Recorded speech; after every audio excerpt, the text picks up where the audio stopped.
en enfermedades infectocontagiosas de perros y gatos y es profesor del curso de posgraduación del curso Qualis en San Pablo y del Instituto René Rayó de la Fundación Osvaldo Cruz. Es director técnico de Visiovet, diagnóstico veterinario, director clínico del Hospital Veterinario San Agustín y presidente de la Sociedad Minera de Medicina Veterinaria, vicepresidente de Brasilesh, que es un grupo de estudio en Leishmania animal, y considerada CRIDEPA en Minas Gerais, y secretario de la Asociación Brasilera de Neurología Veterinaria. La área de adaptación está enfocada principalmente en enfermedades infectocontagiosas, como Leishmania, también en cirugía general, ortopedia de perros y gatos. Entonces tenemos el privilegio de presentar al profesor Víctor. Sean todos muy bienvenidos.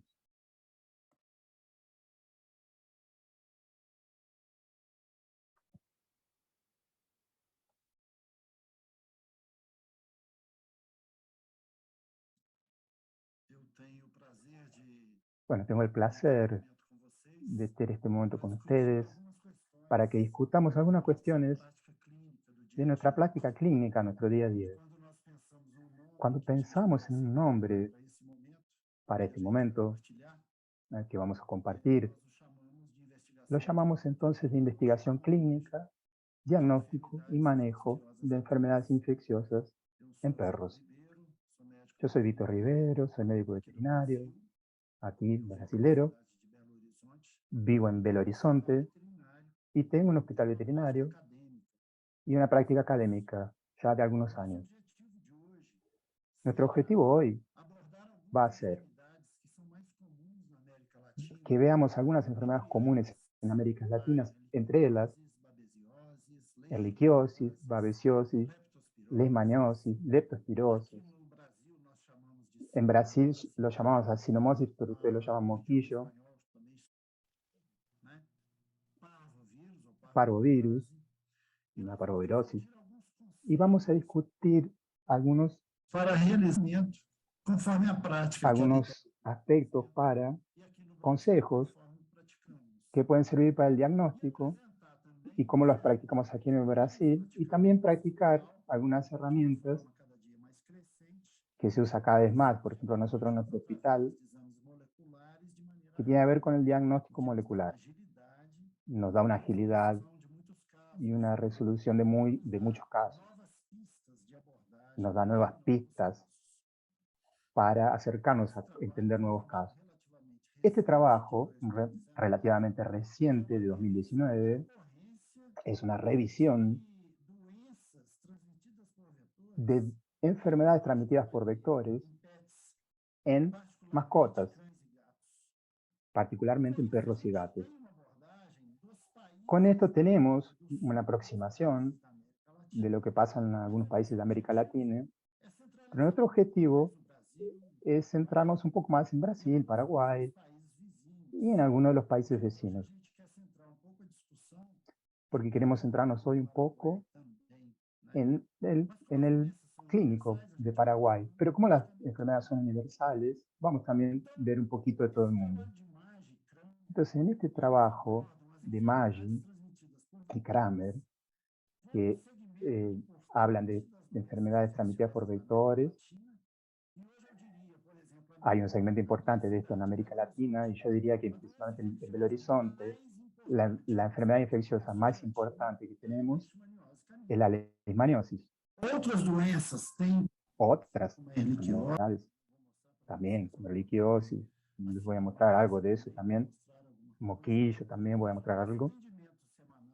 Pero en nuestro atendimiento semanal, seguramente lo que vamos a tener más es mucho más casos de leishmania, de que otras dolencias, otras enfermedades infecciosas que afectan a nuestras mascotas.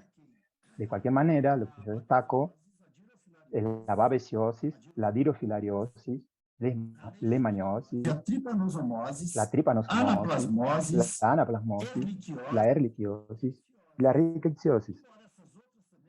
Claro que las otras también pueden pasar, de que se detecten en nuestro medio. En este trabajo presentan este gráfico y a mí me gustaría resaltar, ya lo coloqué aquí, como pueden ver, países como Brasil, prácticamente tenemos todas las dolencias, las enfermedades, desde la riqueza, micoplasma, borrelia, ehrlichia, anaplasma, trypanosoma, y aquí destacamos el trypanosoma cruzi, la leishmania como una de las más importantes, y aún tenemos hepatozoon, dirofilaria, algunas especies de babesia, y en humanos no tenemos como una zoonosis, la leishmaniosis, la leishmania, Trypanosoma cruzi, la borrelia, micoplasma y la rickettsia. Si vemos Paraguay, el trabajo no es que dice que no haya, sino que no fue reportado. O Eles sea, não colocam en la outra. literatura que revisaron, no encontraron otras enfermedades, además de las que están acá, como la babesia, la Hydrofilaria imitis, la leishmania, trypanosoma, anaplasma y ehrlichia. Y como zoonosis tenemos en seres humanos la leishmaniosis cutánea e visceral, el trypanosoma cruzi. Rickettsia no está publicado, no hay un registro de publicación, y los gatos tienen menor relevancia en estas enfermedades. Pero aquí en Brasil no tenemos sí a la babesia felina, al Dilophilaria hay en Brasil, aunque no esté mostrado aquí en este cuadro, y varios otros agentes. En Paraguay está reportado en felinos el trypanosoma. Aquí, lo que traigo aquí son algunos trabajos de las referencias de estos autores anteriores que han reportado babesiosis en perros domésticos, por ejemplo, 6%, en los cuales la especie de babesia más importante es la Vogeli. También la verificaron en otro trabajo en 21 de 23 perros. O sea, aquí es 91%. Era babesia Vogeli. 4% Tileria y Rangelia, relacionado con la Rangelia vitali en el restante del porcentaje. La Dilophilaria imitis fue reportada en un 4% en Paraguay, en una muestra de 200 perros callejeros, y también han notificado leishmaniosis canina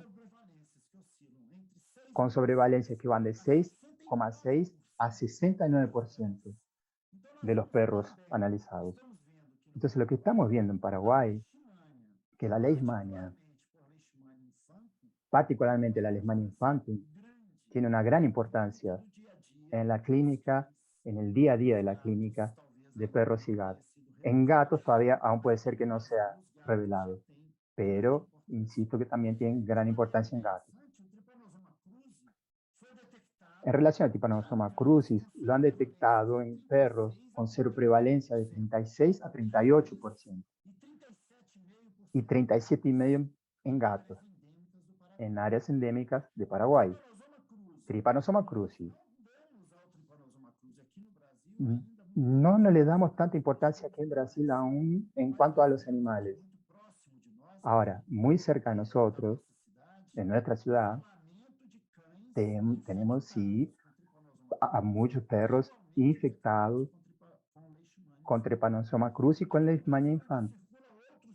Aún aquí circulan otros tripanosomas, pero ainda no tenemos datos sobre la casuística de lo que pasa en nuestros animales, tanto perros como gatos.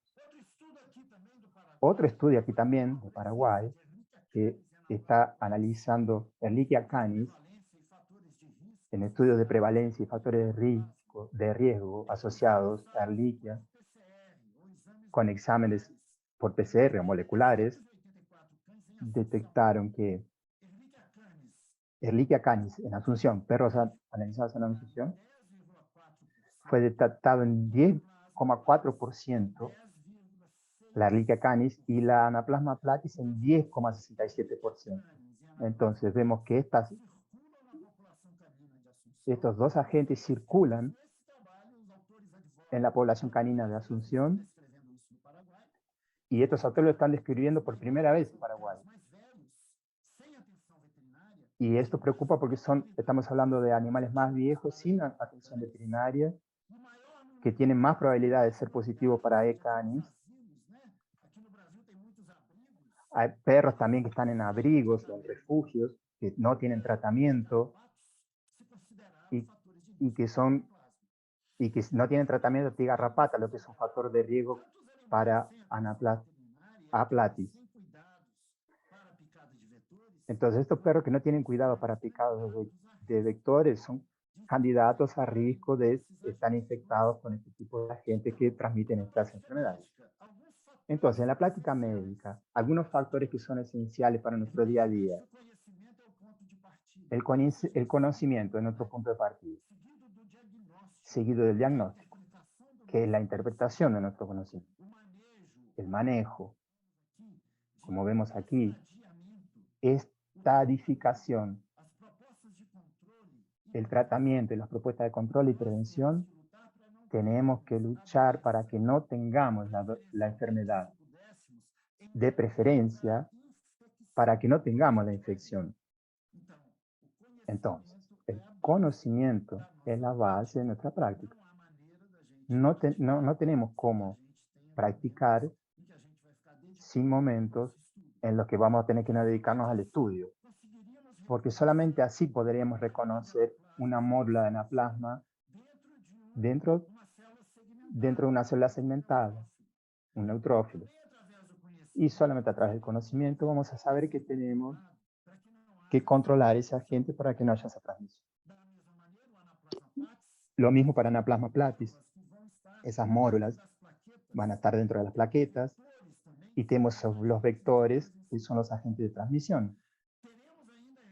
Vamos también a tener Ehrlichia canis, que en nuestro medio tiene una prevalencia grande, más que Anaplasma platis. También son transmitidos por vectores. Entonces, la Ehrlichia con predilección por leucocitos mononucleares, por células leucocitarias mononucleares. Además, tenemos Hepatosón canis. Hay menos citación de ocurrencias, pero hay infección por garrapatos, transmisión de estas infecciones también. Además, tenemos la Babesia boveli, que junto con Ehrlichia y junto con Leishmania, en Brasil, nosotros lo llamamos como trío maldito de enfermedades transmitidas por vectores, que provocan gran mortalidad, sobre todo en cachorritos. Entonces, el conocimiento de estos parásitos dentro de las hemácias, que también son transmitidos por garrapatas. También la Rangelia vitali, que ya fue citada en Paraguay, transmitida también por garrapatas. En el caso amblioma, es el que está más relacionado, Amblioma areolatum. Trypanosoma cruzi es una zoonosis muy importante que provoca la enfermedad de Chagas en seres humanos. Y aquí tenemos que tener conocimiento de los tripomastigotas que circulan y los amatigotas que van para el tejido cardíaco, para el esófago o para la región intestinal, donde provocan en seres humanos graves cuadros de miocarditis, megaesófagos o megacolon. La Leishmania infantis también, muy involucrada en las enfermedades de nuestro medio, y hay mucho debate en cómo controlarla en toda América Latina, de manera general. Cada vez más está aprendiendo a lidiar con esta infección. Entonces también tenemos muchas discusiones con colegas europeos, hasta en Israel, que nos ayudan a entender la dinámica de esta enfermedad entre los animales. Y aquí, de nuevo, el conocimiento nos permite ver las formas amastigotas circulantes dentro de monocitos, aunque esto no sea muy frecuente para encontrarlo en sangre. El micoplasma, de la misma manera, aunque sea una enfermedad de menor interés en nuestro medio, también es transmitida por vectores, y la Drosophila imitis, transmitida por Aedes aegypti, aunque el Culex también es una empresa de díptero más asociada a la distribución de esta enfermedad. Muy bien. Cuando vemos todos esos agentes que provocan enfermedades transmitidas por vectores, eso nos permite dar un diagnóstico solamente a través de nuestro conocimiento. A partir de ahí, ¿qué manejo vamos a establecer? Vamos a clasificar qué provoca ese agente que encontramos en el organismo del paciente, y ahí no hay otra manera. El diagnóstico y el laboratorio va a ser esencial en nuestra práctica médica. No es posible, con tanta diversidad de agentes infecciosos que provocan enfermedades que son parecidas, que no podamos contar con el apoyo de un laboratorio que nos permite interpretar nuestro conocimiento, que es motivado a reconocer qué es lo que provoca ese problema en ese paciente. ¿Por qué? Voy a comenzar por aquí. Esto que estoy mostrando aquí. Esta perra está bien, pero está infectada con leishmania. Ahora, la presencia de la leishmania en su cuerpo no está produciendo señales clínicas. Ahora, a medida que la leishmania empieza a desarrollarse, va a provocar alteraciones en mayor o menor medida. En este caso,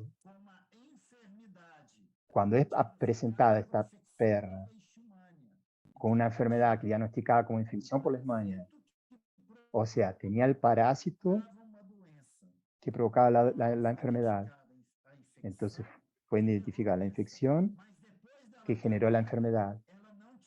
Pero después, cuando fue tratada, ya no tenía más la enfermedad. Ahora, continuaba con la infección. Ese es el arte de la práctica médica. Sabemos interpretar el resultado de lo que encontramos en el análisis. La infección no siempre va a producir síntomas o enfermedades, como vamos a ver en algunos agentes infecciosos, que no necesariamente dejarían al perro enfermo. Por ejemplo, un perro que tenga una o dos, no necesariamente va a estar con dilafiriosis, un animal que tenga pocas dilafiliarias detectadas. Lo mismo para la leishmania. No necesariamente un perro con leishmania va a tener leishmaniosis. Lo mismo para babesia. Ni siempre va a desarrollar babesiosis. Entonces, la presencia de un agente ni siempre va a llevar a enfermedad. Ehrlichia canis, llevando a erliquiosis, Babesia vogeli, llevando a babesiosis, a Leishmania infantum para leishmaniosis, y otras, dando otras enfermedades. Aquí les voy a mostrar también un trabajo que ya fue presentado en 2010 en una revista brasilera, en el cual los autores investigaron, hay algunos problemitas técnicos con la transmisión, en el día a día aquí en Belo Horizonte, en ese día a día, estudiaron por PCR las muestras de sangre de esos animales, de perros asintomáticos no vacunados.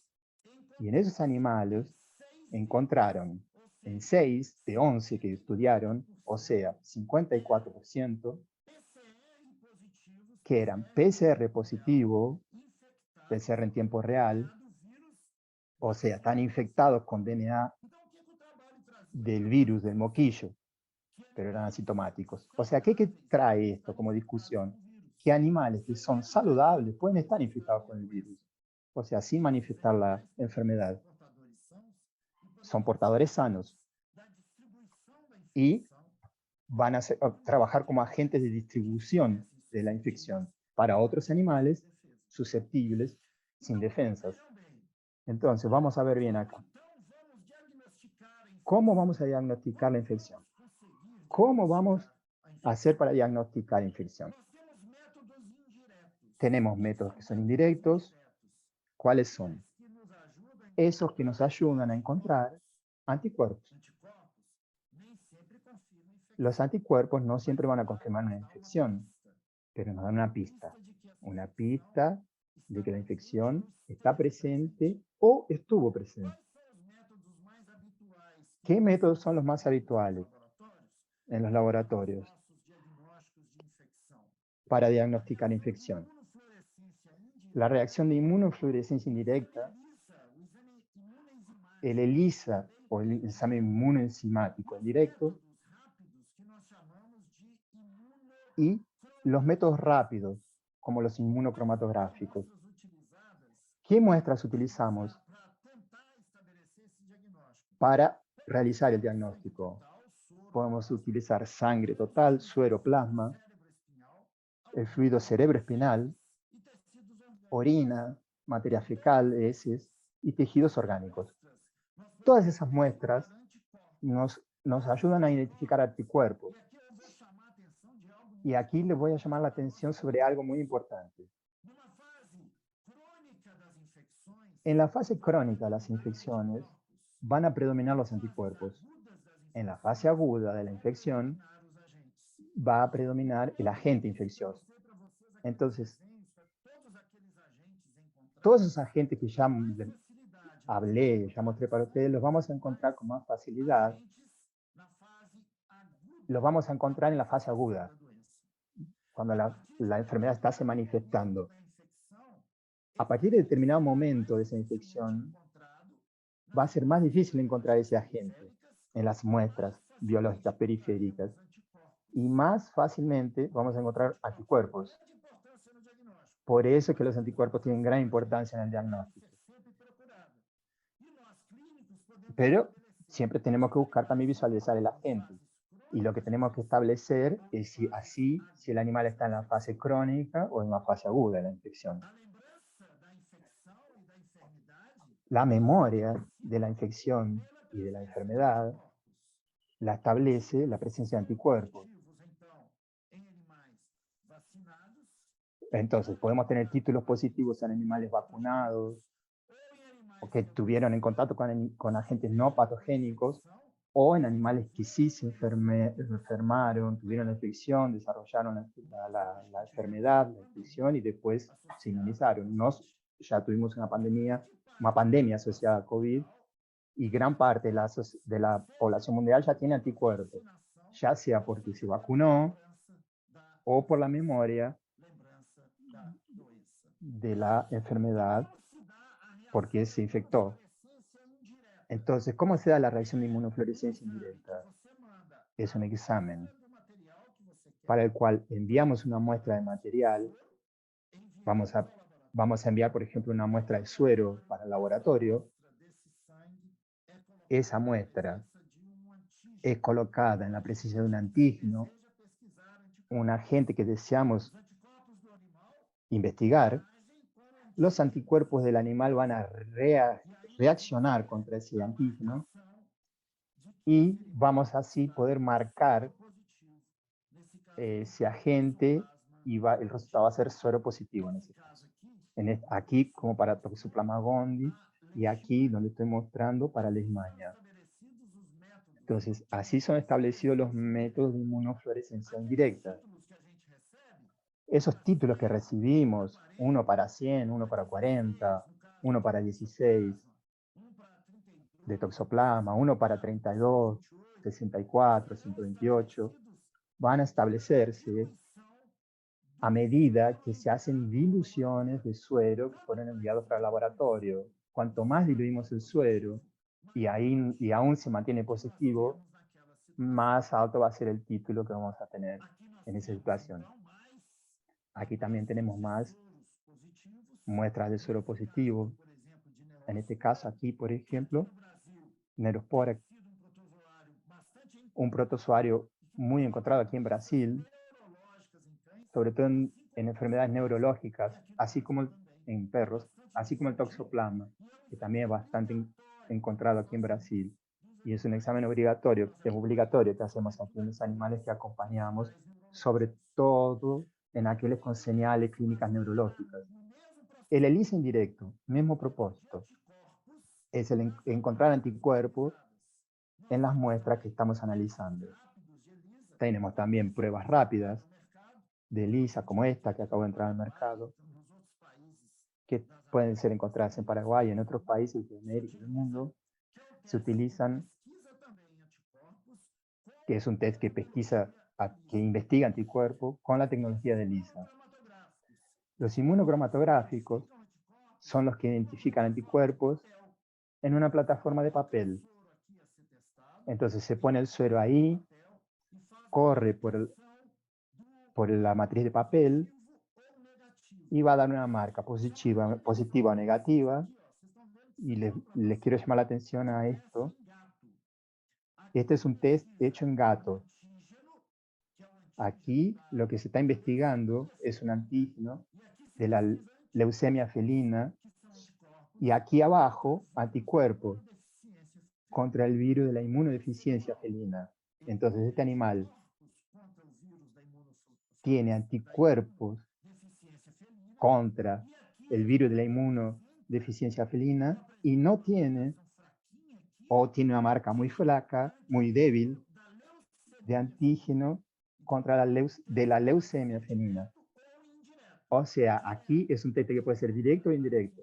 Directo encuentra el antígeno de la leucemia felina y indirecto encuentra el anticuerpo contra el virus de la inmunodeficiencia felina. De la misma forma, tenemos aquí en relación al virus del moquillo canino. Aquí la pesquisa de la investigación del antígeno es directo, entonces tenemos una marca positiva y ahí el animal aquí dio negativo. ¿Ves? Entonces ya vimos la introducción de los métodos inmunocromatográficos directos e indirectos. Ahora, para hacer las directas, entonces presencia de anticuerpos no confirma infección, direcciona para sospecha. Presencia del antígeno confirma infección.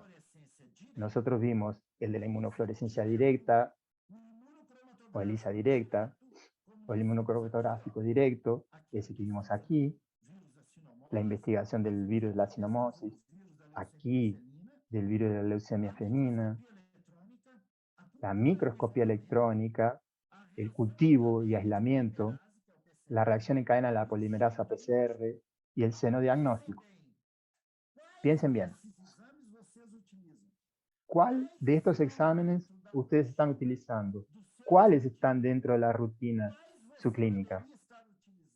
¿Cuál podría estar utilizando y usted no está utilizando? ¿Y cuáles son las muestras que podemos colectar? Sangre, suero, fluido cefalorraquídeo, orina, heces, tejidos orgánicos. Son muy variadas. Hisopado conjuntival, nasal, saliva y otras fuentes que pueden utilizar. Bueno, en este caso, entonces, inmunofluorescencia directa, lo que vemos es una investigación directa para el virus de la rabia.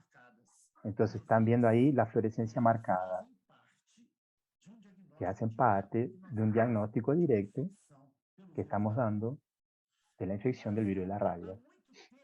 En Brasil, hace mucho tiempo, no había casos de rabia canina en los grandes centros.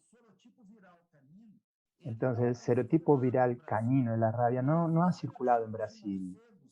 Ahora, el serotipo de murciélago ya ha sido cada vez más frecuentemente detectado.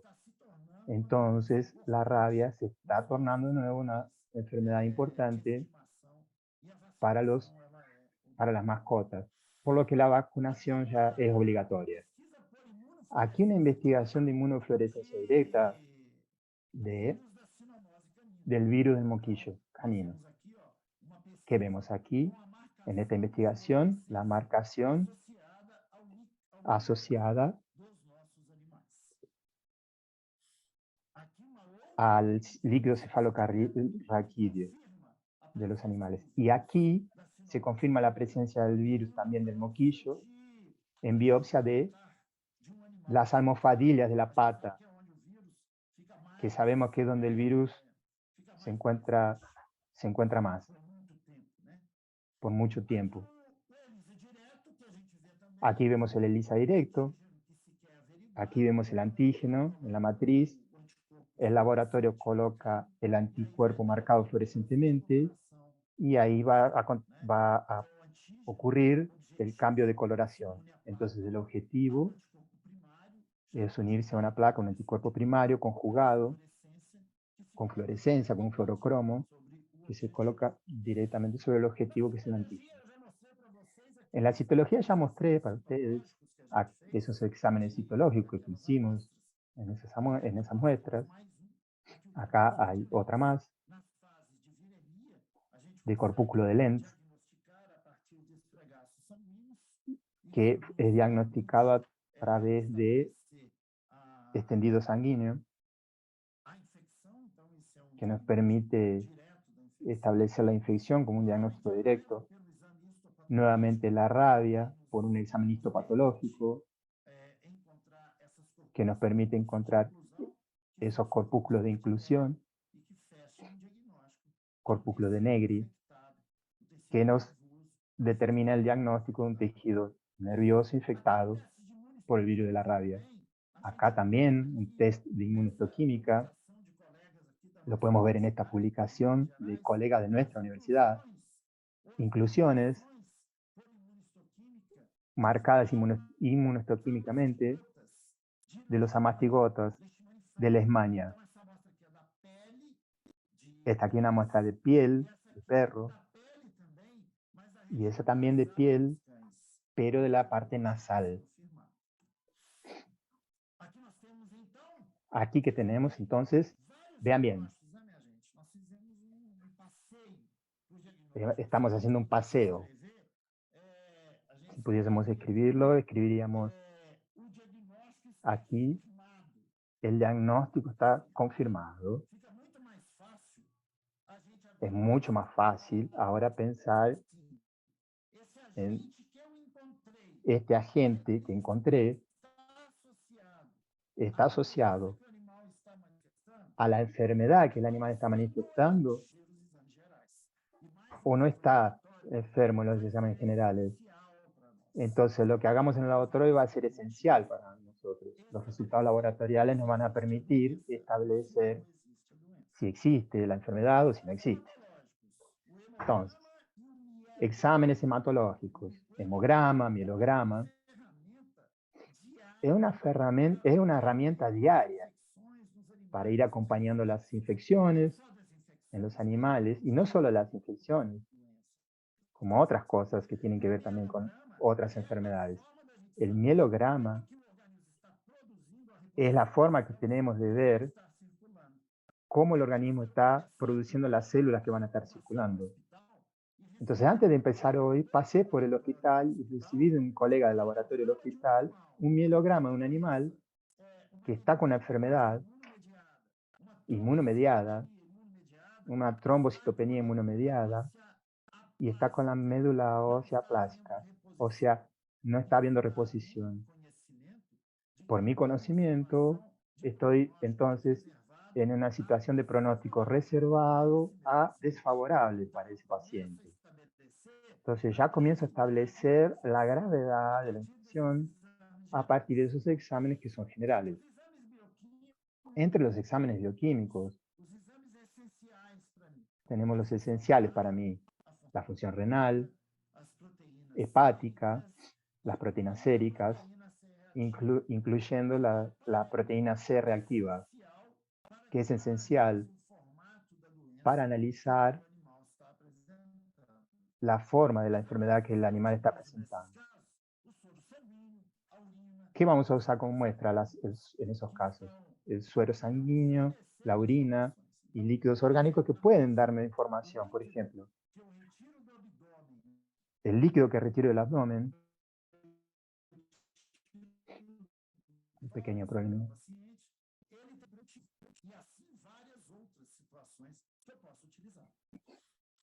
y otras muestras que también puedo utilizar además de eso.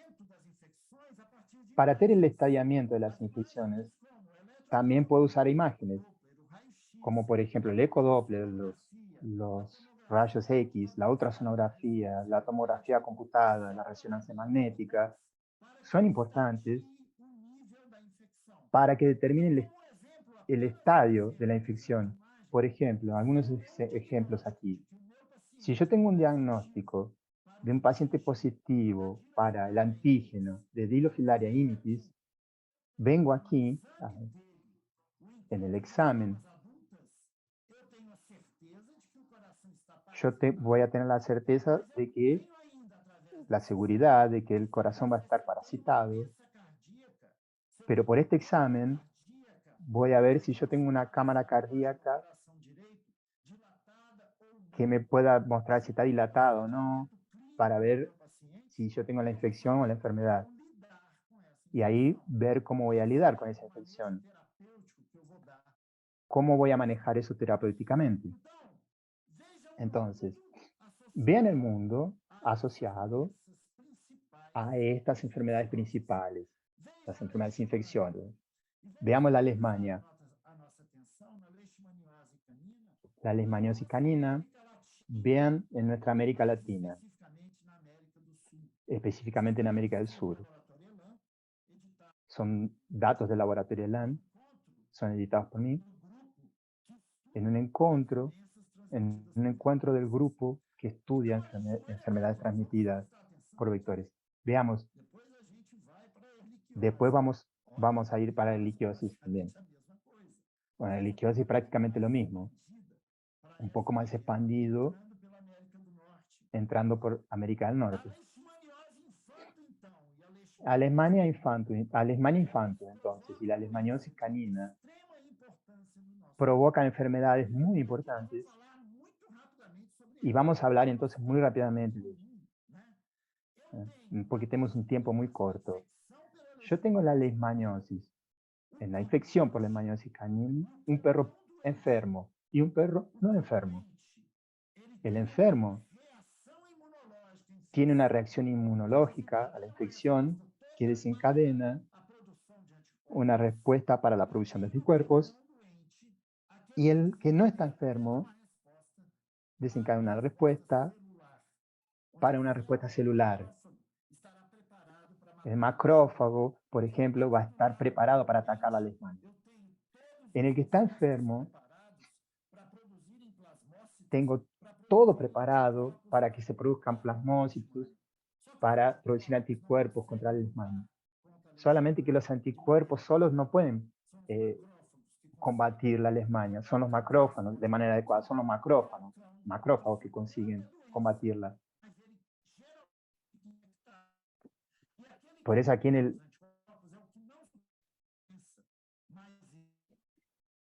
el perro que no está con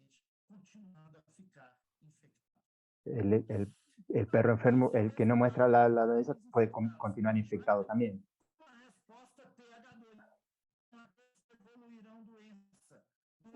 Aquí vemos a qué pasa con los perros con estas infecciones. Pérdida de peso exagerado, varios síntomas que esos animales presentan. Entonces, ¿cómo podemos diagnosticar la infección? A través de test serológicos, a través de la inmunofluorescencia directa, o ELISA, los testes inmunocromatográficos. El diagnóstico parasitológico y molecular van a confirmar la infección.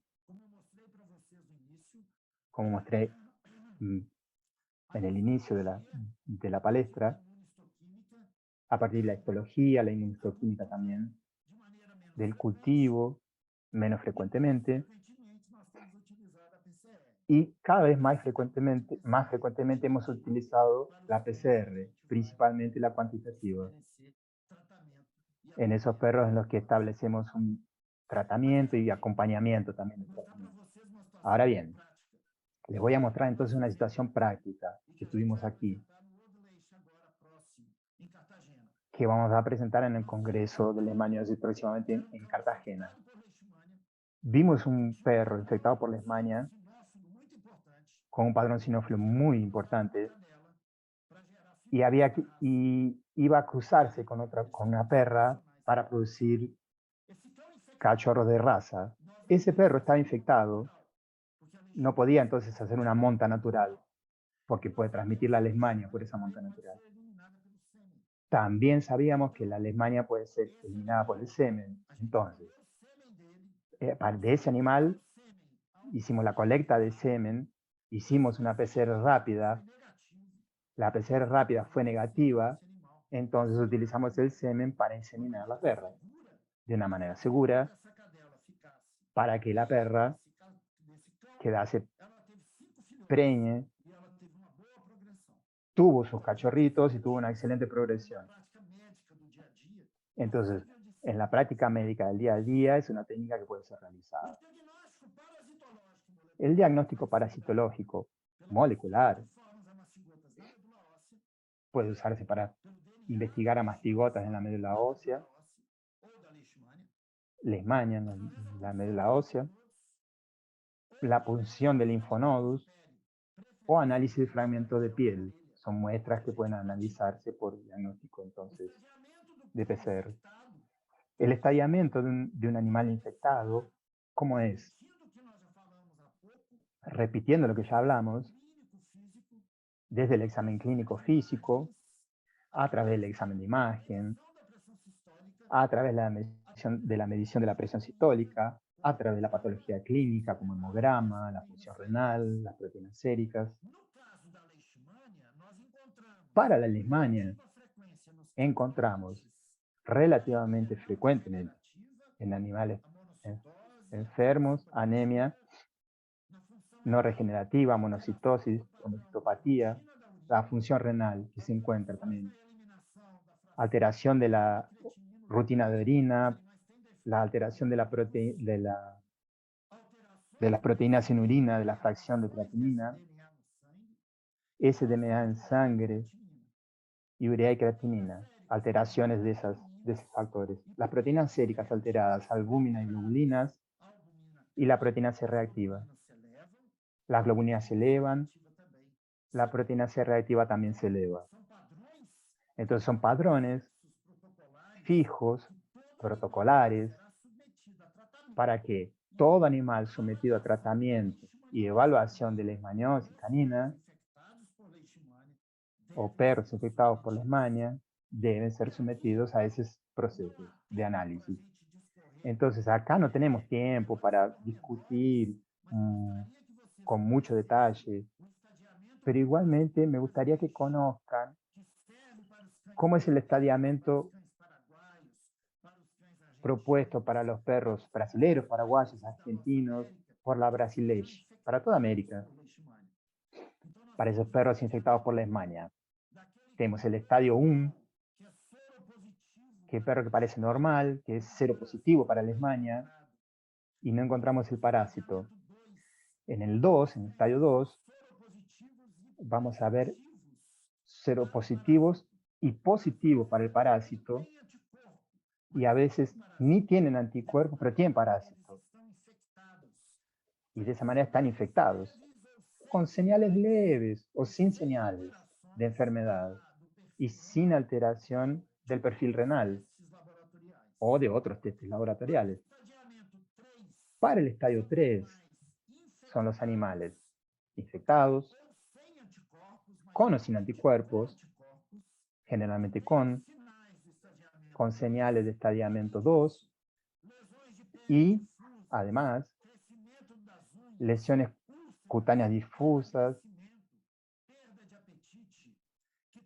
pérdida de peso y de apetito, crecimiento de las uñas, anemia, hipergamaglobulinemia, albuminemia, formación de inmunocomplejos, o sea, también la proteína total encima de 12 gramos por decilitro.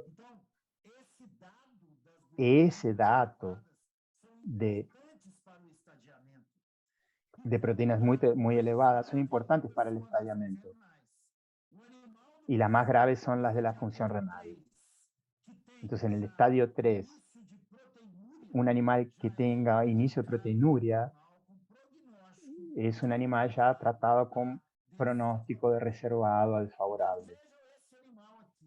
Vean, por ejemplo, este animal, un intenso sangrado nasal. Verifiquen la globulina, como vengo diciendo, el aumento, 9,2, muy encima del límite de 5,2. Y la proteína total, casi 12 gramos por decilitro. Podemos considerar ya un animal con síndrome de hiperviscosidad. Vean el PCR cuantitativo. ¿Qué ofrece aquí?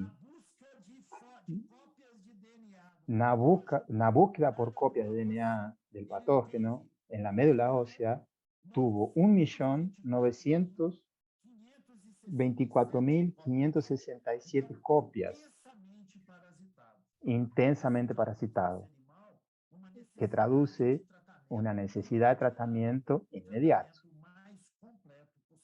y lo más completo posible. En el estadio 4, todos los que están en este estadio tienen el parásito identificado y señales clínicos importantes, lo que ya vimos antes, más artritis, más vasculitis, más uveitis y una enfermedad renal ya instalada. O sea, algunos son considerados ya terminales, con síndrome nefrótico, el estadio 5. Una leishmaniosis, entonces el estadiamiento es muy importante. Nosotros vamos a estar medio en leishmaniosis también.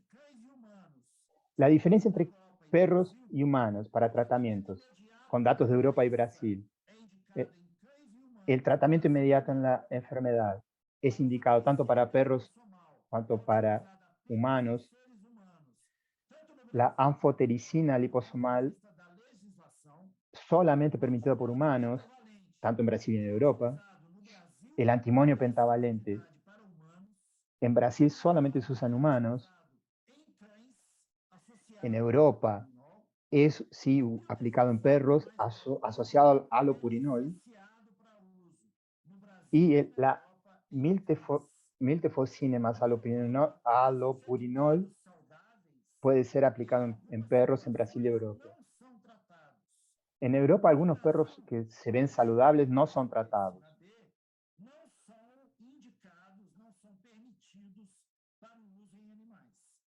En Brasil no son permitidos el antimonio y la angiotensina B para aplicar en animales. No sé cómo es eso en otros países de América del Sur que no se ha manifestado aún.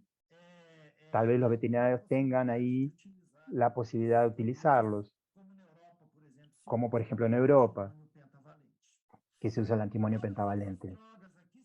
Todas esas drogas que estoy mostrando aquí son utilizadas también en el tratamiento de la leishmaniasis canina. Esta es la realidad brasilera. Los inmunomodulares, desde corticoides a estimulantes, como una inmunoterapia con una vacina, Lestec, que existe aquí en Brasil, la domperidona, por trabajos que vienen de Europa y que nosotros también utilizamos, los corticosteroides y otros inmunosupresores, porque son enfermedades motivadas por inmunocomplejos, ¿no? Los medicamentos antileishmania que utilizamos rutinariamente, como el alopurinol y la miltefosina, y los medicamentos asociados, como dietas terapéuticas también, han sido muy utilizados en Brasil. Amarofloxacina para el tratamiento directo de la leishmaniasis canina. Inclusive ya hay trabajos en el país que ya están presentando trabajos favorables para el tratamiento de la leishmaniosis. transfusiones de sangre, tratamiento de la enfermedad renal. Les voy a mostrar algunos, como para otras enfermedades que pueden provocar enfermedad renal grave, como la erliquiosis canina. Y a veces el anaplasma platis, que también es popularmente llamado como erliquiosis canina, tiene 3 fases: aguda, subclínica y crónica. En la fase aguda, ¿qué pasa? Luego de la transmisión, enseguida, en que los leucocitos son invadidos,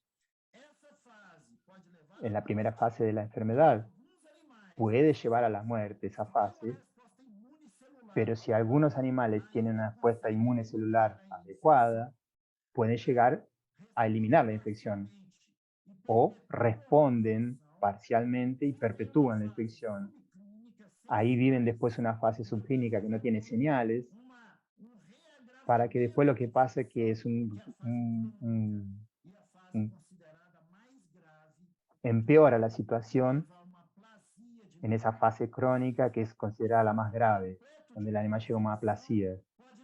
El ciclo completo, este ciclo completo, puede llevar hasta 120 días y a veces años. Un animal puede pasar por la fase subclínica por años, después de haber estado en contacto con la garrapata infectada. Puede haberse infectado muy en el pasado y aún no presentar señales de la enfermedad. Pero también puede ser tan rápido como un mes. Hay situaciones en las que los animales se enferman de manera muy aguda, como voy a mostrar a ustedes en algunas situaciones. Entonces, ¿el diagnóstico cómo será dado? De nuevo, a partir del examen clínico, de las alteraciones laboratoriales. ¿Qué es lo que la erliquiosis provoca más evidentemente?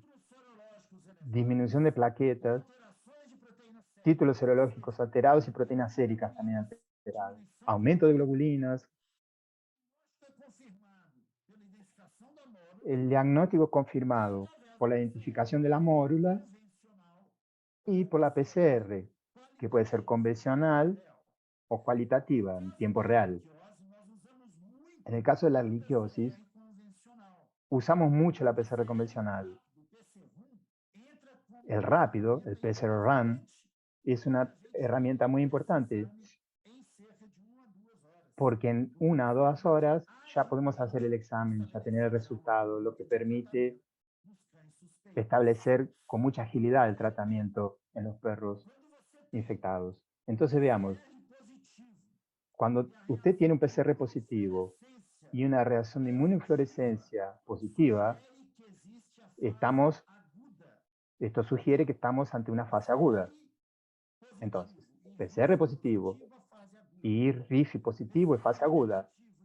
PCR negativo y RIFI positivo, o fase crónica, o fase asintomática, o la cura microbiológica.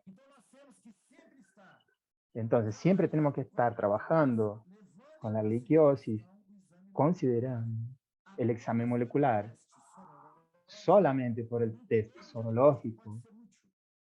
En un primero diagnóstico puede ser útil, pero para el acompañamiento y en lo posible siempre haga por serología y por test molecular. Vean bien este animal aquí, una perra.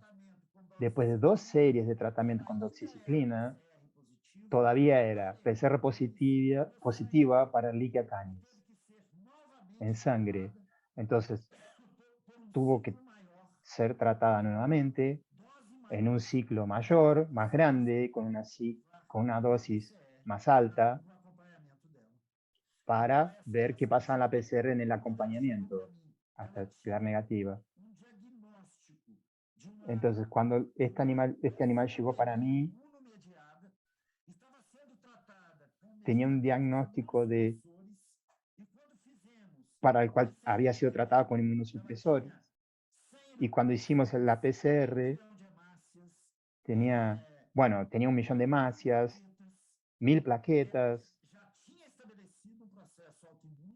O sea, había un proceso autoinmune y por la PCR, con participación de Ehrlichia canis, te dio un positivo muy fuerte. Entonces ya les llamo la atención para esto.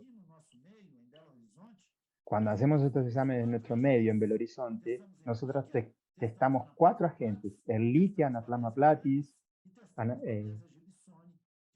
Babesia canis y Babesia gibsoni. Leishmania canis y Babesia gibsoni.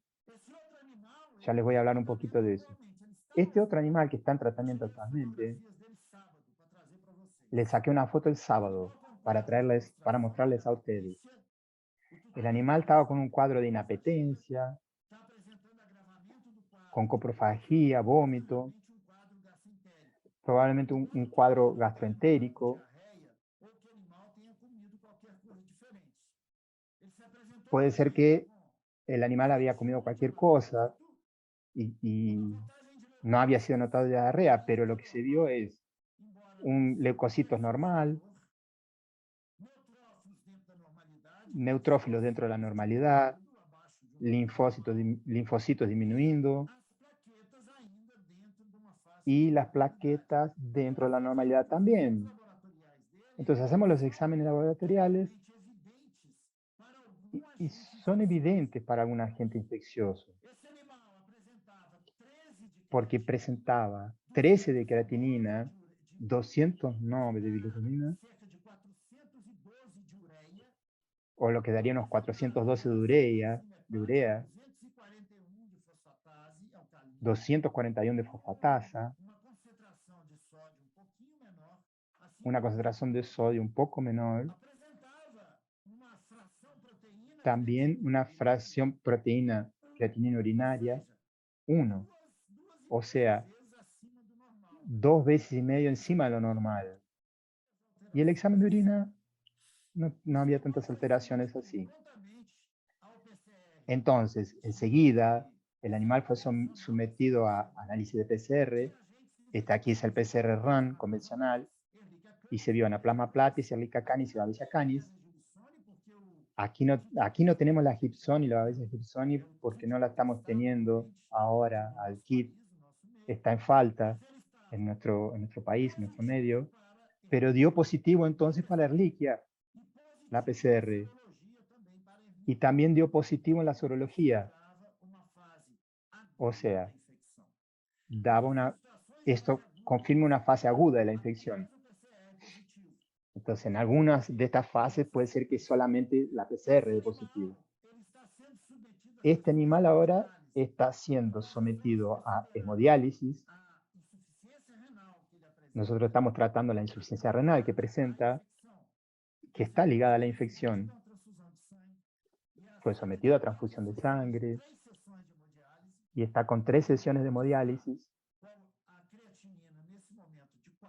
Ahora la creatinina la tiene en 4 y la urea en 60. Recuerden que llegó con 13 y 209, o sea, está evolucionando bien y creemos que va a salvar. Aún está en tratamiento, está hospitalizado. Aquí tenemos otro paciente. Desde 2018 está siendo tratado por leishmaniasis canina con comorbilidad de leishmaniasis visceral y erliquiosis ya en marzo de 2022. Acá no te he equivocado, 2022. Entonces ven positivo para leishmania con un título de 1 para 601 en 640, y en el test de ELISA rápido dio positivo, y en el de ELISA en bancada, en mesada, dio 3 veces arriba de lo normal. Cuando verificamos la comorbidad, disculpen, antes, aún cuando hicimos el PCR cuantitativo para leishmania, la piel no tenía leishmania, pero tenía 8.520.000 copias de Leishmania infantum en otra muestra, y cuando Y cuando vimos la comorbilidad por el Ehrlichia canis, también dio positivo en PCR rápido. Lo repetimos, este PCR en 4 de julio, porque dio una nueva recaída de la Leishmania, y ahí sí, ya había dado negativo los PCRs, aún con títulos de anticuerpo positivo. Entonces, ¿cómo tratamos la liquiosis canina? La droga a la que le damos preferencia es la doxiciclina. En nuestro medio utilizamos 10 miligramos por kilo de 12 en 12 horas, a 12 horas. Algunos veterinarios recomiendan esos 10 miligramos una vez por día por 28 días. Nosotros lo usamos de 12 en 12 horas entonces por 28 días. Y aún así, a veces el animal continúa infectado. Entonces el tratamiento generalmente provoca la cura clínica, pero no necesariamente elimina la Ehrlichia. Acá tenemos otro caso, que vamos a mostrar para ustedes, que también es ligado a Leishmania y a Ehrlichia. Acá este paciente con una inmunofluorescencia de 1 a 80, y una ELISA de 4,2, o sea, 4 veces encima de lo que sería negativo. Es un animal joven, de 1 año y 3 meses, un Rottweiler. Tenía antecedentes de babesiosis y erliquiosis en agosto de 2021. Nosotros ahora estamos, eso fue hecho en noviembre del año pasado. Había sido tratado con doxiciclina y se presentaba ahora positivo para Leishmania. Había perdido 5 kilos. Tenía casi 30 kilos cuando llegó a nosotros. ¿Qué tenía también? Un aspecto de envejecido, lesiones de piel, en el codo, periorbital en la región pélvica, la piel áspera, linfonodos aumentados, con blefaritis periorbital, y le hicimos todos los exámenes de acompañamiento.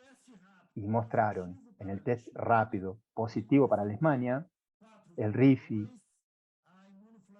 a ELISA 4,2 o RIFI 1,80, y negativo en los testes sorológicos para anaplasma, Ehrlichia, Bilofilaria, Borrelia y Lyme. Los análisis moleculares de Leishmania presentó 6. Acá tenemos que hacer una cuentita para ver cuántas copias de ADN por gramo. Entonces, 50 nanogramos, eso da 100 nanogramos por mil da 1 gramo. Entonces tenía 1200, 1.200.000 copias de DNA en la piel y 12 millones de copias en la médula ósea. O sea, estaba intensamente parasitado. El estadiamiento del animal él estaba en el estadio 3A, porque todavía no presentaba enfermedad renal.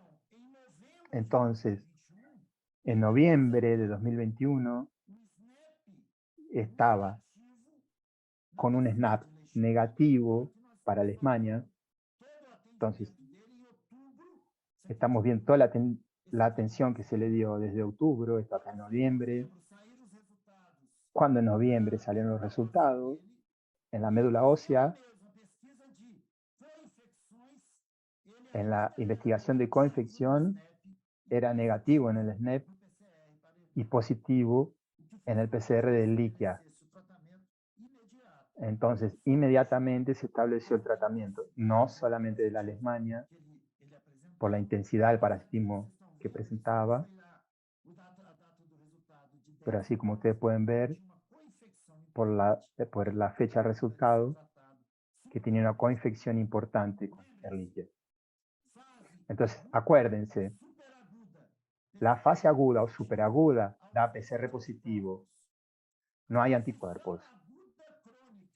Transición de agudo para crónica, pero aún aguda, tenemos PCR y sorología positiva. Fase crónica. El PCR puede ser positivo, pero la expectativa más grande es la de los anticuerpos. Entonces vas a tener pocos parásitos. No se olviden de eso. Este animal entonces fue tratado en noviembre, en el inicio de su tratamiento, con un hematócrito 25, una leucocitosis discreta, monocitosis. Acá podríamos estar interactuando la fase aguda, en la que ni siempre se dan grandes alteraciones laboratoriales clásicas, existe una variación en el espectro de presentación de las alteraciones.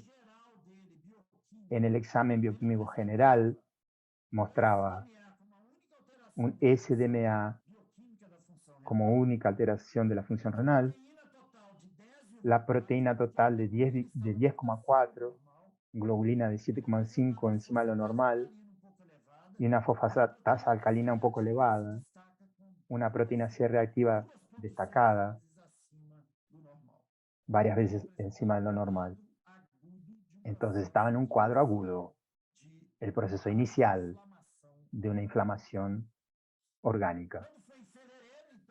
En febrero, entonces, pasó diciembre, enero y febrero, 3 meses después de tratamiento, ya había sido iniciado, el hematócrito ya era 37, mantenía la monocitosis,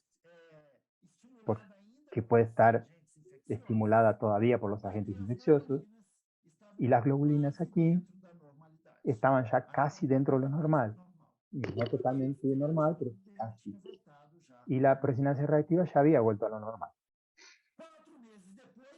4 meses después, el animal mostró, y aquí, bueno, es una discusión, porque ni siempre el tratador del animal permite que se hagan todos los exámenes, pero nosotros tenemos la manutención, se mantiene la serología positiva, que es la memoria de la infección, tenía el RIFI 1.80 y el ELISA 3.6, estamos hablando de febrero, noviembre, diciembre, 4 meses después, el diagnóstico está establecido, y el ENAM no había desarrollado anticuerpos, pero había dado un PCR positivo.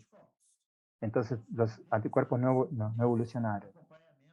En este acompañamiento no fueron hechos test moleculares, pero el perro estaba en buenas condiciones, con una previsión de que en inicio de agosto se haga toda una nueva revisión de ese tratamiento. Ahora, 7 meses después, mantenía el hemograma dentro de lo normal, la bioquímica se elevó nuevamente porque estaba con dermatitis, pero estaba con buena disposición. Yo hasta me había olvidado de eso. Estaba con buena disposición, no estaba más con falta de aire, estaba con buen apetito, estaba sin tomar baño porque el tratador le había dado el último año en marzo, estaba muy activo, porque tiene la costumbre de nadar en lagunas, piscinas. Entonces, como ahora está bien, serían reincorporados los baños con shampoo y jabón con azufre. Ahora, en los exámenes en junio, vemos que la serología permanece positiva, hay disminución de los índices de RIF y de ELISA, mantiene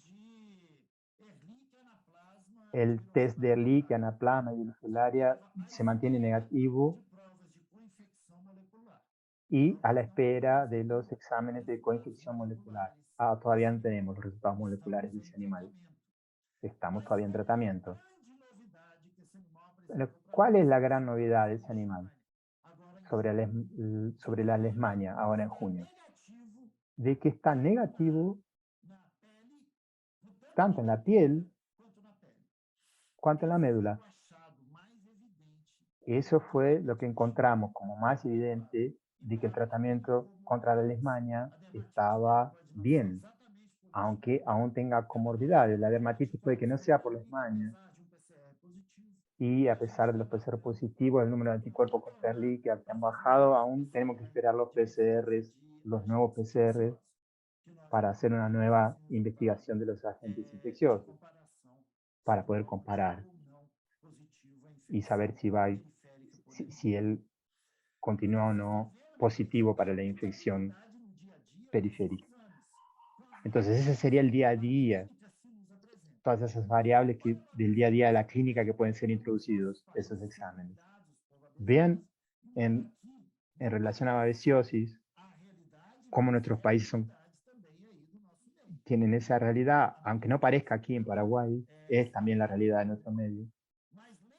Está totalmente distribuido por todo el mundo y siempre recordando que aquí en África tenemos Babesia rossi, en Europa Canis y aquí en América Bogelli, que es la menos patogénica entre las babesias. Aún aquí tenemos Gibsoni también. Y también tenemos Gibsoni en otros lugares, inclusive en América del Norte, donde el problema es más acentuado en el norte que el Bogelli aquí en el sur. Y la Babesia rossi, que es la más patogénica, está limitada al continente europeo. Entonces, ¿qué sabemos de Bogelli versus la Bogelli? Es prevaleciente en Brasil. Aquí es un trabajo realizado por nuestro grupo de la universidad. Aquí este otro en Minas Gerais, con participación de Gerd Bannett, que fue el coordinador de este estudio, que fue apenas un trabajo en Babesia Bogelli,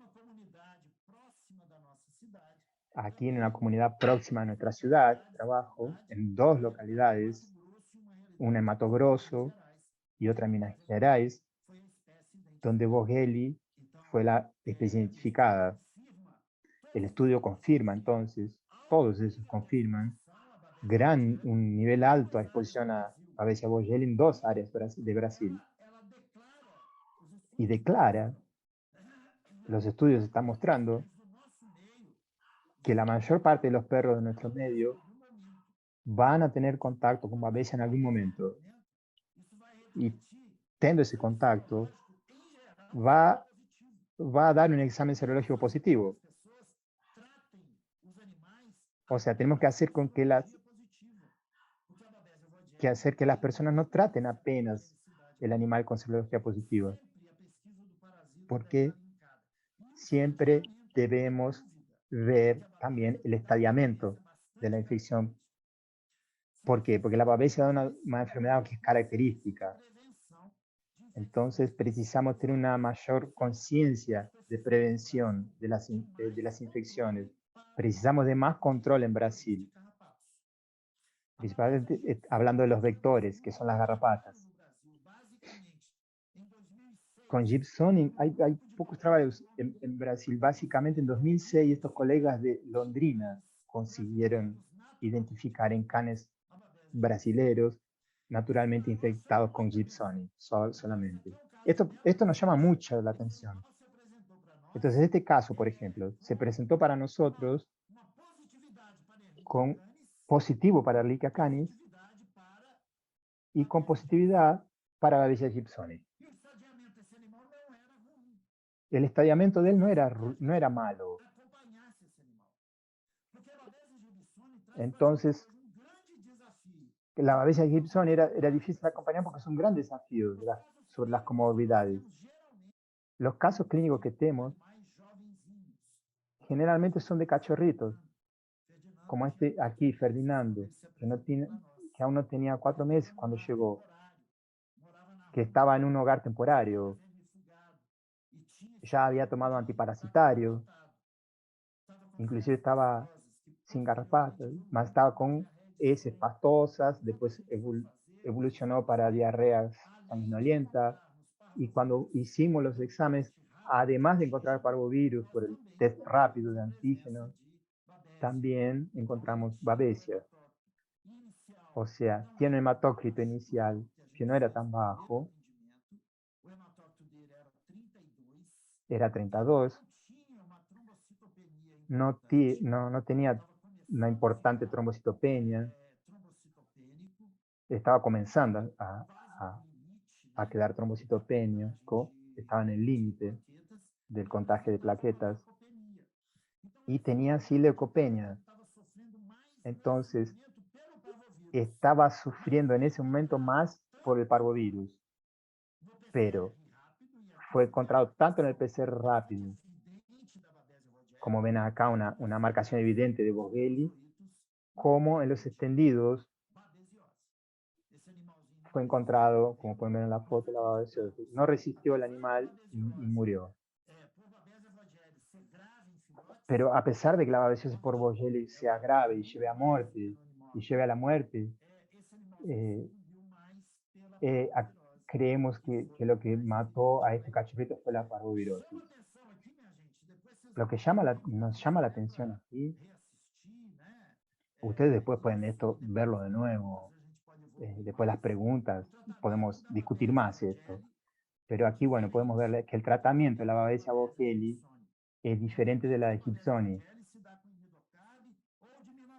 Vogelli se da con imidocarbi o diminaceno. Aquí en Brasil se usa más imidocarb. No sé los veterinarios de otros países como Paraguay cuál utilizan más. Ahora, la Gibsoni, para el tratamiento se usa atovaquone, acitromicina, bupavaquone, acitromicina también, sindamicina con diminaceno, imidocarb, y aún así los trabajos publicados muestran que uno no logra eliminar totalmente la infección. Por eso es importante diferenciar en los países cuál es la infección más prevaleciente y diferenciarlas, Vogelli, Gibsoni, porque la patogenicidad es diferente. La Gibsoni es más patogénica y el tratamiento es diferente. Entonces tenemos que estar atentos con eso.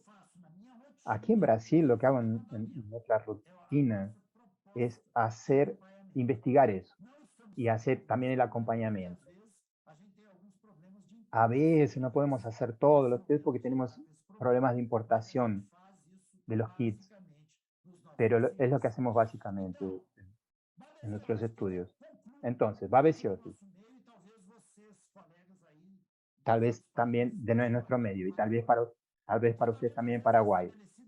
El tratamiento debe ser establecido en base al estudio clínico.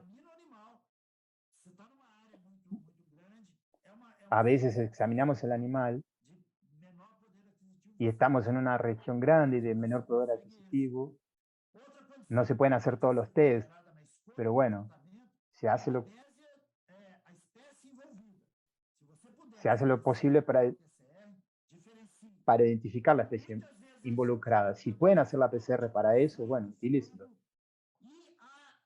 A veces estudio de fluidos y ver las comorbilidades.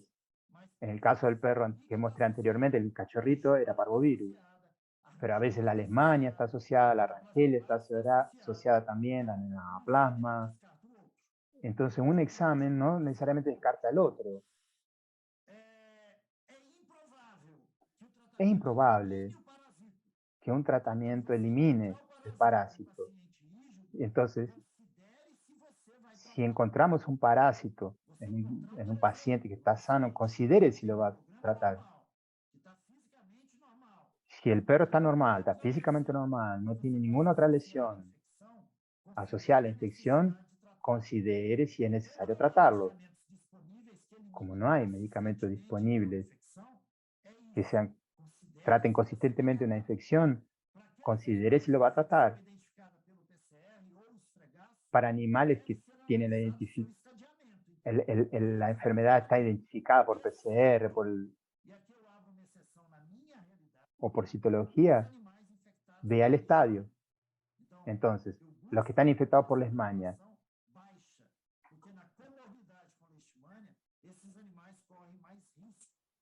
porque los que tienen comorbilidades con leishmania tienen más riesgo de enfermarse.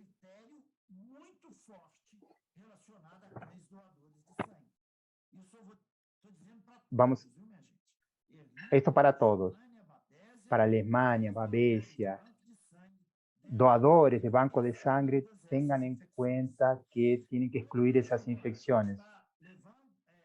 Entonces, nosotros estamos presentando un trabajo en el LEISH, donde hicimos una investigación para perros positivos para Anaplasma babesia liquea y la coinfección que fue evidenciada por exámenes moleculares, no solamente sorología, por exámenes moleculares, verificamos que la coinfección más frecuente es Leishmania y Ehrlichia.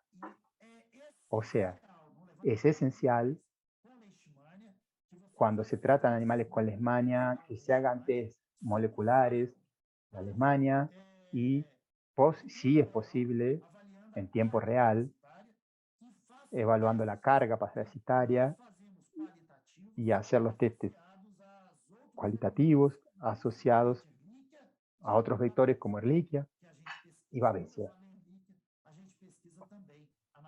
Cuando digo Ehrlichia también se investiga Anaplasma.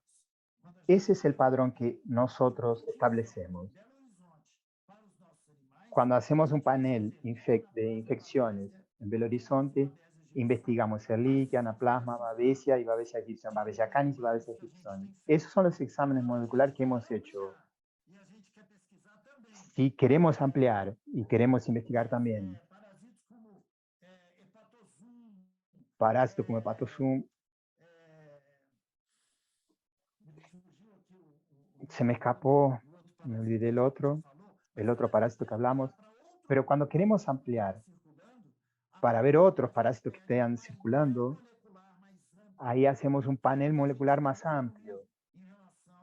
Es lo que tenemos que tratar de lograr.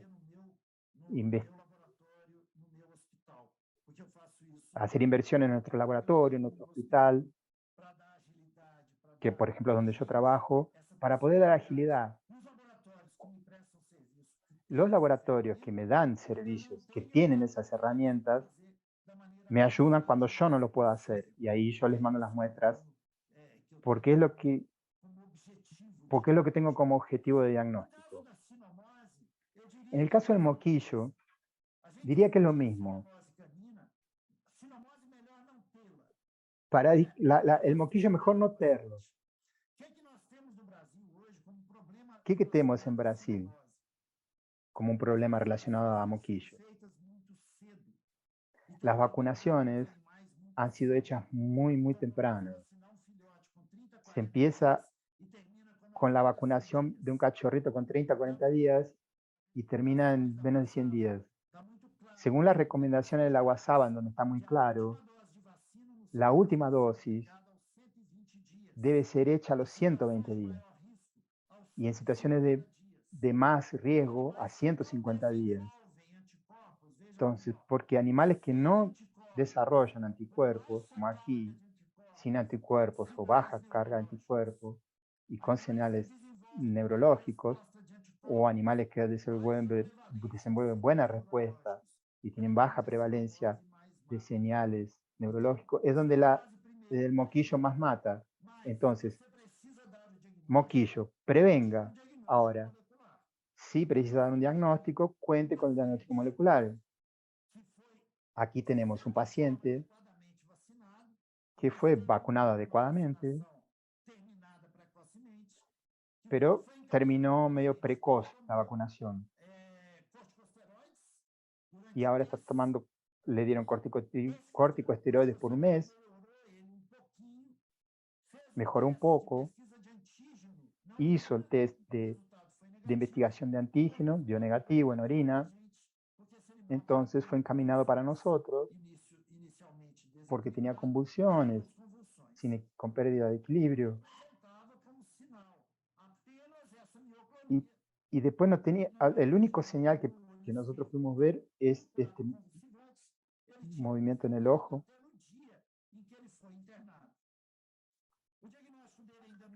El diagnóstico todavía no podía ser concluido. Y ahora, en esos casos de enfermedades neurológicas, la detección rápida de antígenos son adecuadas, aunque sean menos sensibles. Por eso que las moleculares son importantes.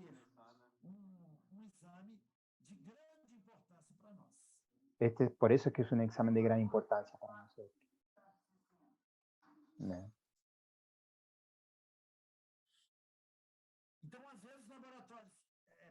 A veces los laboratorios nos pueden dar la capacidad de colecta o nosotros mismos colectar la muestra más adecuada para el diagnóstico más adecuado. Para los colegas que no tienen las herramientas, lo que sugerimos es que entrenen y que apliquen eso, porque eso les va a facilitar mucho. El test rápido muchas veces se hace así, en la propia camilla. Se usan esas gotitas directamente del líquido cefalorraquídeo para hacer la prueba de antígenos. Hemos visto por la práctica clínica que aumenta mucho la sensibilidad en los test, que no les impide a ustedes que puedan colectar el líquido cefalorraquídeo y enviarlo, tanto para la prueba de antígeno, que es la prueba rápida inmunocromatográfica, tanto para el test de PCR. Además de este líquido, el examen que va a analizar la presencia de células, proteínas, de ese líquido cefalorraquídeo que protege y alimenta el sistema nervioso, se puede hacer entonces esos exámenes para estadiamiento y ayudarnos en la situación del tratamiento. Además, los exámenes de imagen nos pueden ayudar. Aquí, una imagen que sugiere una alteración inflamatoria, si ve un aumento de proteínas en el líquido del examen químico. Aquí vemos negativo para antígeno, la de anticuerpo en sangre fue positivo, concentración media, y la investigación de anticuerpos en el líquido cefalorraquídeo fue positivo, pero en concentración muy baja. ¿Qué vemos entonces? Entonces el dueño ve positivo y dice, no, ya está determinado. No, ¿eso qué significa? Una respuesta humoral baja a una posible infección. Entonces, basado en estos test, no podíamos concluir el diagnóstico. Entonces, lo mandamos a la muestra para PCR cuantitativo, donde fue positivo para el virus de la sinomosis canina. Entonces, no es siempre un test solamente. Lo que tenemos que hacer son varios. Hasta hoy lo estamos acompañando a este paciente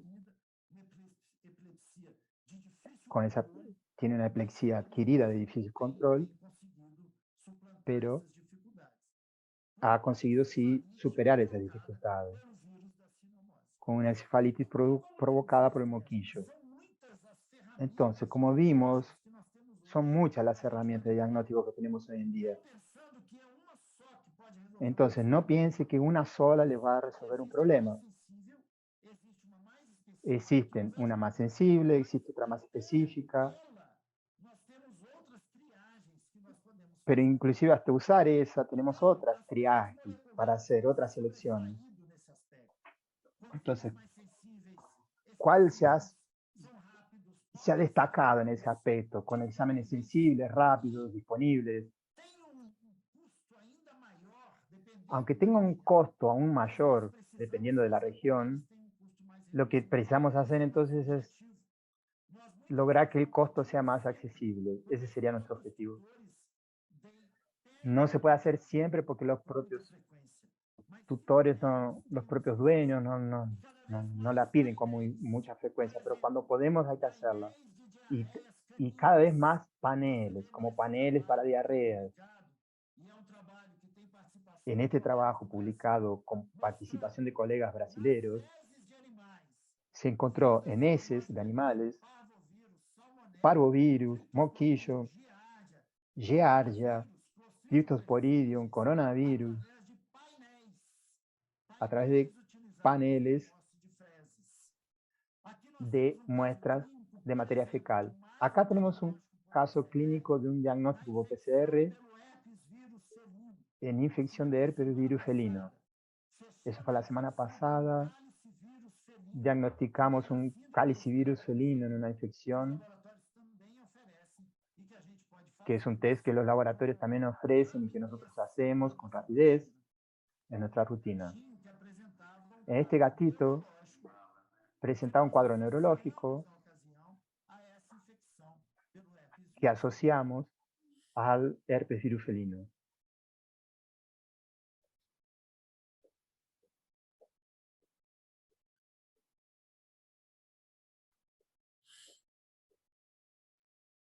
Aqui, esse mesmo animalzinho que tinha uma diarreia recorrente, este animal que tenía una diarrea recurrente, le pudimos cerrar el diagnóstico a partir de un test en heces, en la materia fecal, con un test multiplex, y también detectamos un coronavirus felino, aunque sea menos participante en el proceso diarreico que el Trichomonas fetus, que fue detectado. Tratarlo es un problema. Pudimos neutralizar las señales clínicas, pero el PCR continuó positivo. Ahora tenemos los test moleculares. Como clínicos, cada vez más los tenemos que buscar, porque pueden ser más precisos. Claro que precisamos disminuir el costo, y eso va a ser mejor para nosotros. Entonces, la microbiología molecular revolucionó en cuanto a cómo obtenemos los resultados. Cuanto antes tardaban semanas, ahora son solamente horas, dando más sensibilidad, además de eso, y especificidad, permitiendo identificar más agentes infecciosos, aunque los cuantitativos lleven un poco más de tiempo para tener el resultado. Una prueba molecular rápida, con un buen manejo en todos los casos que presenté, nos muestran la posibilidad de realizar una prueba simple, en poco tiempo y de una manera muy práctica, lo que permite que más técnicos de laboratorio puedan realizar estas pruebas sin precisar grandes herramientas o equipos.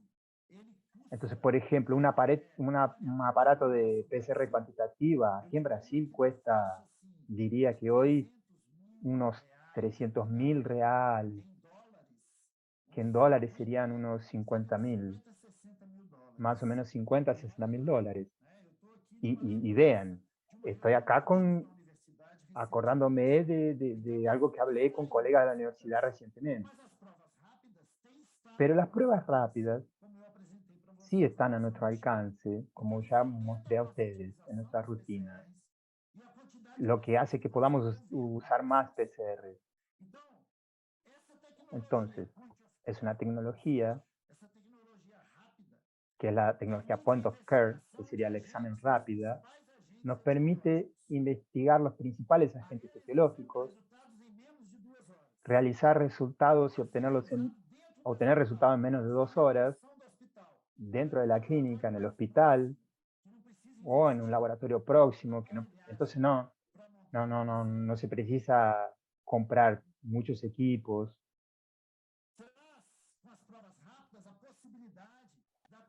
Esas pruebas rápidas nos posibilitan confirmar en poco tiempo un diagnóstico. Nos permite eso, ahorrar mucho tiempo, que es importante para iniciar un tratamiento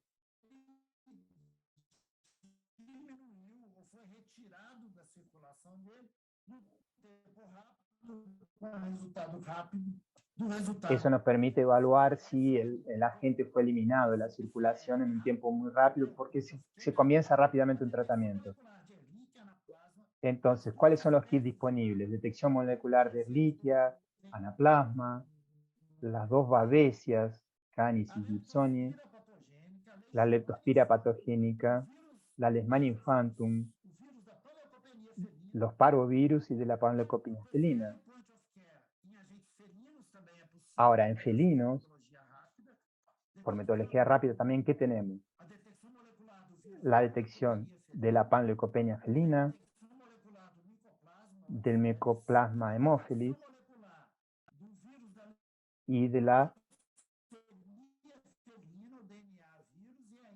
el DNA, del virus de DNA y de RNA, da leucopenia felina también. Entonces el laboratorio trae esas recomendaciones de cómo trabajar en las muestras.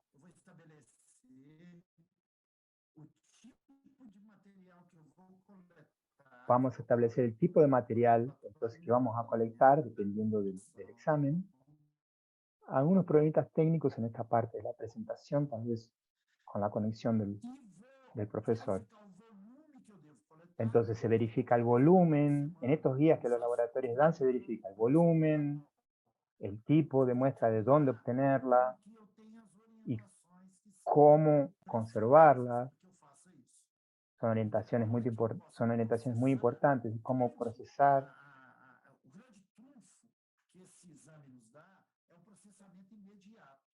Que es el procesamiento inmediato de estas muestras para poder analizarlas, para que se ofrezcan después los resultados lo más rápido posible, es el gran avance que tenemos en lo que es análisis de laboratorio. Y aquí vamos a ver la cantidad mínima que el examen puede detectar, siempre hablando del P0 run.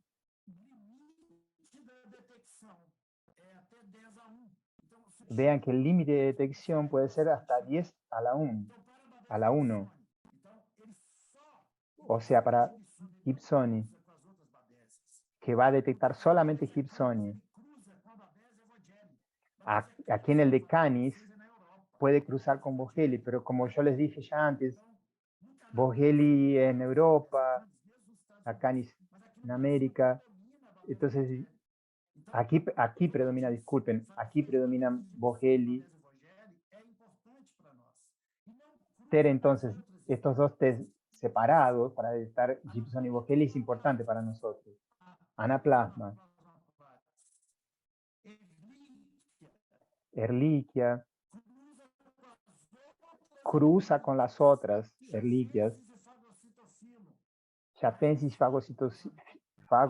phagocytophilum, parvovirus y panleucopenia, cruza, de nuevo algunos problemitas técnicos.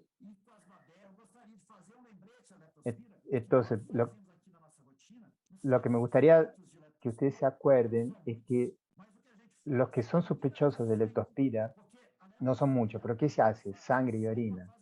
Porque la leptospira tiene una fase en sangre y otra en orina. Entonces, cuando se hace el examen, se hace sangre y orina, se colectan las dos muestras, para que así aumentamos la posibilidad de detección. Para Leishmania, tenemos para detección de infanto-trópica,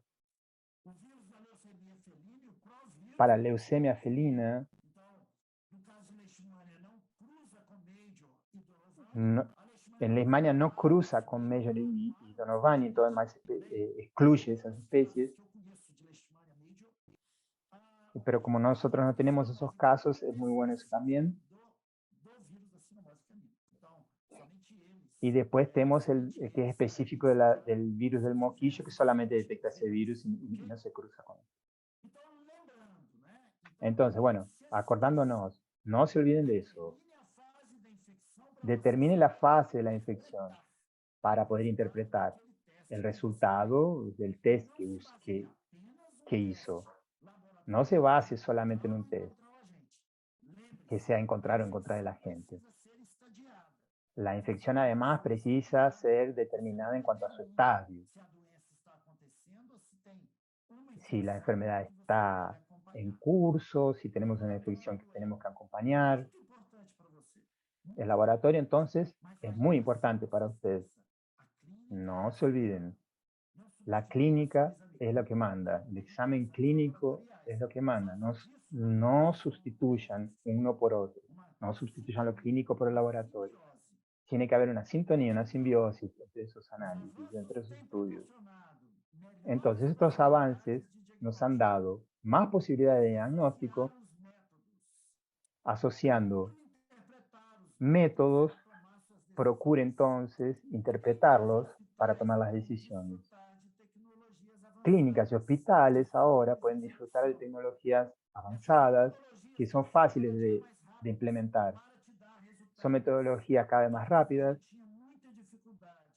Antes teníamos mucha dificultad. Si usted no puede tener un laboratorio en su propia clínica, no siempre una clínica soporta un laboratorio. Entonces tenga una buena sintonía con un laboratorio de confianza. Incluya así en su rutina los exámenes moleculares para poder agilizar diagnósticos. Prevengan vectores, no se olviden de la prevención de vectores. Es importantísimo, sea por vía oral, baño, un tópico interescapular, que puede ser en el dorso, spray por colera o inyectable. En este encuentro del ACVIN, aquí citan todos los principales productos para control de garrapatas, también de flebotomídeos, que mosquitos o sandflies. Entonces, atención a eso.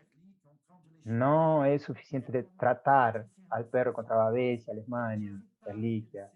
Lo mejor es evitar que sean infectados. Lo ideal es eso. Bueno, me gustaría de aprovechar y agradecerles a todos por este momento, que es muy especial, en el que pude compartir con ustedes. Y me gustaría invitarlos a que vengan a nuestra casa aquí en Brasil, en Belo Horizonte, para el 23º Simposio Internacional de Leishmaniasis Visceral Canina. Entonces, acuérdense de la fecha, 12 a 13 de noviembre. Vamos a tener la participación de grandes laboratorios que promueven herramientas de auxilio, sea para prevención, diagnóstico, tratamiento de leishmaniosis visceral canina, siempre dando atención a la salud, porque vamos a tener muchas novedades, invitados. Bueno, estamos esperando la confirmación de invitados importantes. Y bueno, aprovecho y me gustaría hacerle un homenaje a dos grandes amigos que ya han partido de la Brasileix. El, el doctor Sidney a poco menos de un mes. Espero que esté en el cielo inspirándonos, ayudándonos en pro de la vida, que es lo que tenemos como misión, como médicos veterinarios, como personas comprometidas con la salud animal y con la salud única, que incluye también el ser humano. Entonces, muchas gracias. Y ahora voy a estar a disposición de ustedes para responder las preguntas y espero verlos de nuevo. Y vamos a sembrar rosas, que de cierta forma importa el perfume y su presencia. Muchas gracias.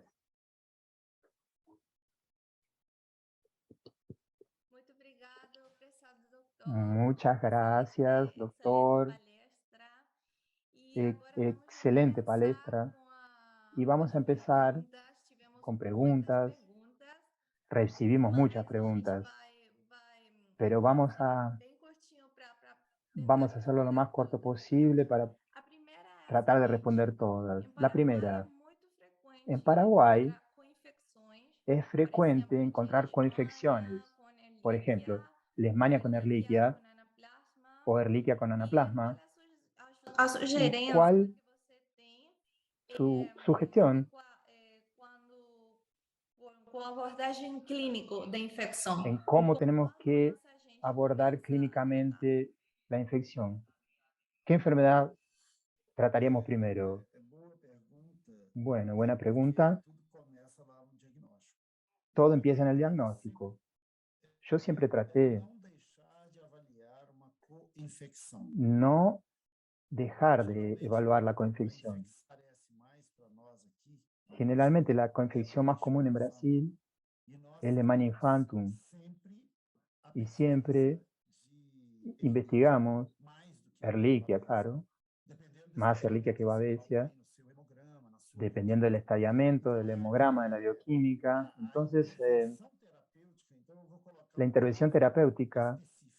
vamos a hablar de un caso específico. Si recibe un animal con un E ao mesmo cuadro tempo, grave de Leishmania y al mismo tiempo infectado por Ehrlichia, identificado, seja na sea citologia ou no por PCR, citología, por PCR, eu trato os dois. identificado Então, y tanto con tento Babesia, iniciar de ¿no? forma Lo que hago es tratar los integral dos. os sinais, por Inmediatamente exemplo, uma transfusão, se tratan los señales, por ejemplo, insuficiência se renal, empieza con una mas esse já transfusión começa para o una tratamento insuficiencia dessas renal, duas moléstias. pero se comienzan a tratar las Muito dos. obrigada, doutor. Gracias, Outra doctor. pergunta, vou tentar fazer Otra. duas perguntas em uma, assim a gente Voy a ver si puedo hacer dos preguntas en una responder. para ver Então, si tratamos de responder más. quando fazemos tratamento da Cuando leishmaniose, hacemos un a tratamiento de gente sempre leishmaniosis, tem que esperar siempre o esperamos PCR negativo para el dar PCR de alta negativo ao cão para dar e de também se os alta al pacientes que perro você y fez o también esos tratamento pacientes a los utilizou cuales le aplico el interferal tratamiento, e en alopurinol como que tratamento de base. uso metiforal y allopurinol como tratamiento base. Ok. Obrigado também pela pergunta. Gracias por la pregunta. Desses agentes Cada vai ter um tratamento gente diferente para a gente fechar se um va a diagnóstico comportar de manera diferente estabelecer cuando a metodologia de tratamos cerrar tratamento. el diagnóstico y Em establecer la relação ao metodología de Leishmania tratamiento. infantum, nós sabemos que En não Leishmania vai infantum haver uma negativação sabemos que no va a haber una permanente. negativación Às vezes o permanente. A animal veces dá el PCR animal da negativo, negativo en el mas quando PCR, você vai estadiá-lo novamente pero daqui a después cuando va a 6 hacer meses, el ele estudio del tem um PCR estadio de positivo. aquí a 6 meses, por Hoje ejemplo, da nós sabemos positivo de que uma nuevo. cadelinha Por que ejemplo, yo atendí una fez, perrita ela que teve hace 6 meses PCR negativo em tuvo medula un PCR óssea negativo en interna, e agora ela médula fez ósea, novamente y estadiamento ahora por le carga hice, parasitária determiné el para ver estadio por carga uma parasitaria y tuvo 1 millón de copias então a en gente médula vai ter ósea. que retornar todo o Entonces, protocolo terapêutico. tenemos que hacer todo el Então, protocolo terapéutico cada de vez nuevo. Cada mais vez más a gente tem verificado que a hemos Ehrlichia verificado não abandona que Babesia, facilmente o corpo do cão quando infectado. Então, nós temos que ir controlando a doença, a lo que tenemos que hacer es ir controlando la enfermedad, doença nesses casos. cómo evoluciona la Ok, enfermedad en obrigada, esos doutor. casos. Muito claro. Gracias, doctor.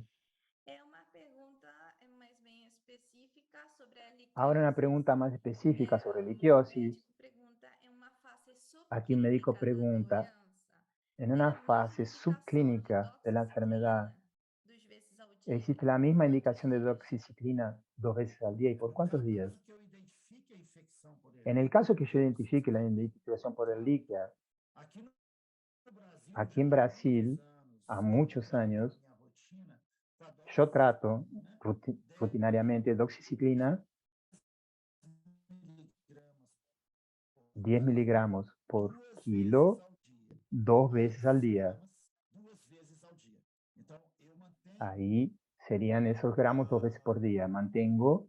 Você está me ouvindo? Porque cortou aqui o meu ¿Me están vídeo. escuchando? Porque Sim, cortó eu estou mi te video. ouvindo, doutor. Não dá para Lo ver estamos você, mas escuchando, estou te doctor. ouvindo. No lo vemos, pero lo estamos Ok. escuchando. É, Bien, eu faço bueno, tratamento hago el 10 miligramas por tratamiento quilo 2 vezes con ao 10 dia. miligramos por kilo 2 veces por E día. ainda assim, Y aún tem así, casos que o animal não hay consegue, casos en los que el animal no não logra consegue se livrar da infecção. Ok? librarse Ok, de la infección. entendi.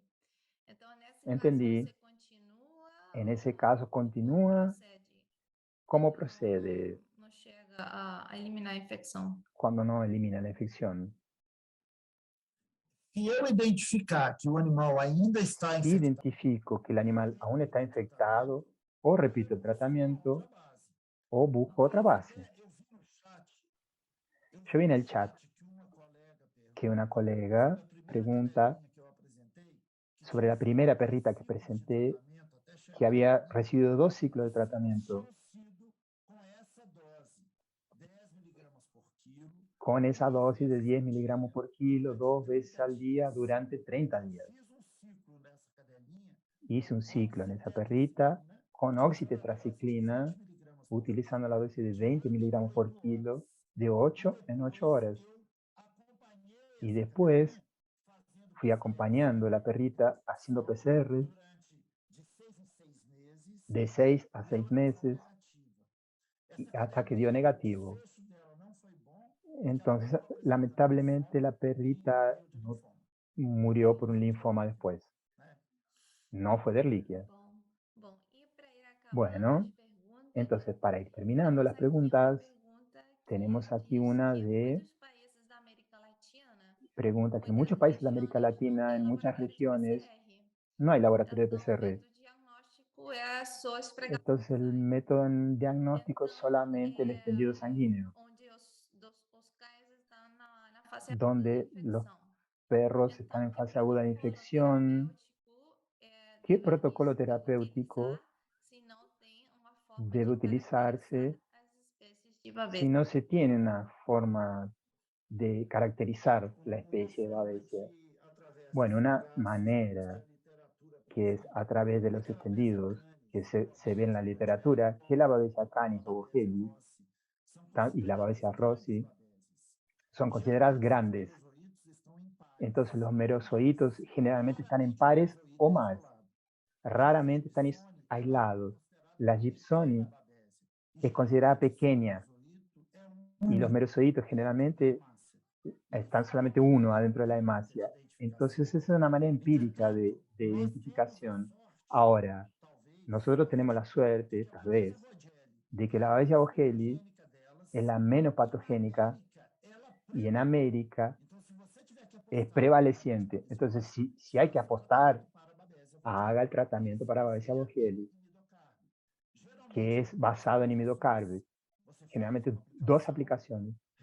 Hace una aplicación, la repite 2 semanas después, y dependiendo de la recuperación del animal, a veces ni eso se hace solamente una. Recientemente investigamos que vimos padrones en perros con Babesia bogeli,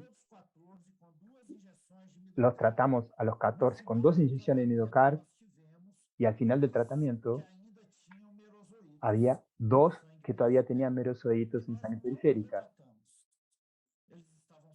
y no los retratamos porque estaban saludables. Entonces lo importante es hacer el estadiamiento y trate en caso de que haya enfermedad. Desde que, claro, no haya una leishmania asociada. Ok, muito obrigada, doutor. Muy bien, muchas gracias, doctor. Infelizmente, a gente já Infelizmente, temos que fechar lamentablemente, nossa sessão. tenemos Então, que cerrar nuestra agradecemos a sesión. todos por suas Les perguntas agradecemos a todos por las e preguntas todas as y perguntas que vocês fizeram las que na hicieron caixa de perguntas e respostas. Depois en o la sección de professor vai preguntas y respuestas. responder para vocês. Las vamos a responder después, Vamos las tomar que no fueron nota dessas respondidas hoy. perguntas e o professor Esas vai preguntas se van a responder anotar y el profesor las va a junto responder com a después. gravação do webinar. La vamos a Então, mandar muito junto con la obrigada, grabación del professor, webinar. por abrilhar Entonces, muchas demais. gracias, Muito obrigada a profesor, por todo esa mundo palestra que assistiu ao brillante nosso y muchas webinar. gracias a Muito todos los obrigada que também a asistieron, Biogalo e los que CIDEP por estuvieron en el apoiar webinar y gracias a Biogal y os CIDEP veterinários com esses programas de educação por contínua. apoyar a los Muito veterinarios obrigada a en todos e boa con este noite. programa de educación continua. Gracias a todos y buenas noches. Tchau.